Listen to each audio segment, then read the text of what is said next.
Around 1,200 Israelis were killed in the initial attack by Hamas on October 7th, and we are now hearing stories from people who lived through the shocking experience. And right now we are joined live in studio by Harel, Oren, and Ilan, Cohen, two Israelis who were in Kibbutz Reim and fought off Hamas terrorists during the October 7th attack.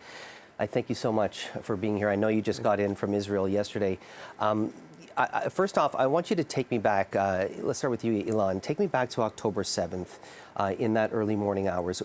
Where were you? What did you see? And tell us how everything started to unfold that day. October the 7th, we wake up at 6:30 when we hear all over around us rockets fire and launching with the red color alarm. And we know that someone attacked us from the Gaza Strip, which is the Hamas. It reminds us three different terror actions that had before. It was a destruction to invasion to Israel. And this is what happened actually. In this morning, they came with 8 or 9 pickups contained between 5 to 10 terrorist soldiers. And we have some surveillance footage that we want to show you. And this is from the surveillance cameras at Kibbutz Reim. And I want to, if you can just talk to the pictures and show us what we're seeing here. And also, what's your role at the kibbutz? I'm the emergency response team in charge. I'm kind of CEO in emergency cases. I run the kibbutz. And I'm the tube and the coordinator between the security squad and our population, our citizens. What are we seeing here? We're seeing here pickups that came from the Gaza Strip. You can see how they are well with ammunition and RPG, PK, Kalashnikov. They came as they know what are they going to do. Harel, what's your role in the kibbutz, and where were you when this was all unfolding? Okay, I'm the first response commander, and I have under my hands usually 10 warriors that are supposed to be in this part of time to take over and to fight against such terrorists. When did you guys know that this was not, rockets flying in southern Israel is not something unusual, but when did you know that this was something sinister, that this was an invasion, that this was not just a regular attack? In the first second that we saw the launch all over Israel, this is destruction. They came to kill us. This is the plane. The noise was. Understand it. The noise was the amount of launches was really unusual, and we understood that it's going to be something else. I called to Ilan because Ilan well connected to all to the police, to the intelligence. He's more connected than me. I called him and I asked him if he's awake. It was 6:30 in the morning. So what did you do to mobilize, and how did you guys fended off dozens of these terrorists? How did you mobilize? What did you do? What happened? I sent a text message to our population to go inside the bomb shelter, to lock the houses, to lock the doors, to stay there quiet. We knew that we have a lot of terrorists in our kibbutz that came to murder our population. Did you lose anyone in your kibbutz? We lost 5 citizens from the kibbutz, and we have another 5 kidnapped. One of them is a member of the kibbutz, or son of members, and the rest are foreign employees. They kidnapped whatever stand in their way, without asking if it's worth to them or not. They just More took than it. that, we had the Nova party. It's 1 mile north to the kibbutz.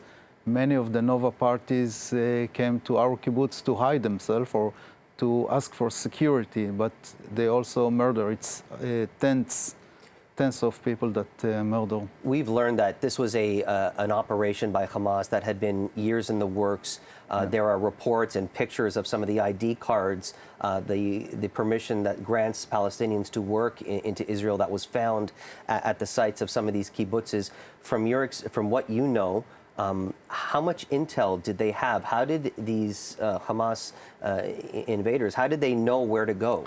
They were very well knowing what's going on in every kibbutz or moshav. We used to hire Palestinian people to let them work, to let them live dignity, completely different of what they're living in the Gaza Strip.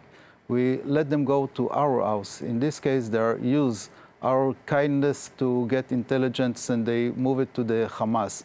They help them to understand what we are doing, where we are living, and where everybody lives, where is a rifle in house. And so I think it was very bad that they use our kindness. And you were telling me off camera the fact that, you know, one of the first things that they did is that they eliminated one of the security officers so that they could make their way into the kibbutz. First, they eliminated the people that have my job, which is the chief of security of the first response squad.